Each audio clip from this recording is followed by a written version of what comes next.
Bonjour à tous, les ministères Notre Pain Quotidien vous proposent la méditation du jour. Donnez généreusement.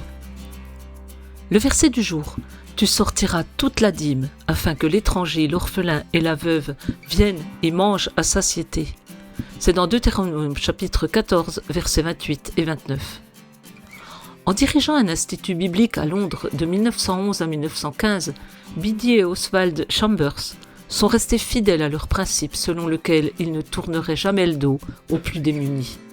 Les Londoniens avisés s'en sont grandement étonnés, se disant que l'on tirerait ainsi avantage de l'institut.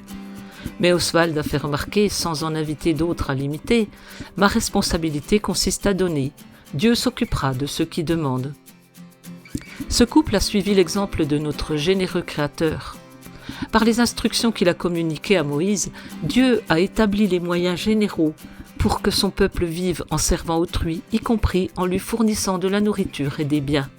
Dieu a demandé aux Israélites, à la fin de chaque période triennale, de sortir toute la dîme pour que le Lévite, l'étranger, l'orphelin et la veuve viennent et mangent à satiété.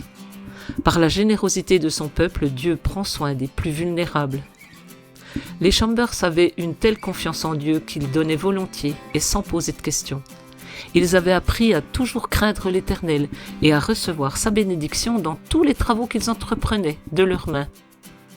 Nous pourrions aussi nous sentir poussés à donner librement en comptant sur la sagesse et le discernement de Dieu. Nous n'ignorons pas qu'il nous guidera selon sa générosité en pourvoyant aux besoins de l'étranger, de l'orphelin et de la veuve. C'était un texte de Amy Butcher Pye. Comment percevez-vous et pratiquez-vous le don ? Comment Dieu a-t-il pourvu à vos besoins physiques, émotionnels, spirituels ? Dieu généreux, merci de répondre à tous mes besoins. Je sais que tu es la source de toute bonne chose.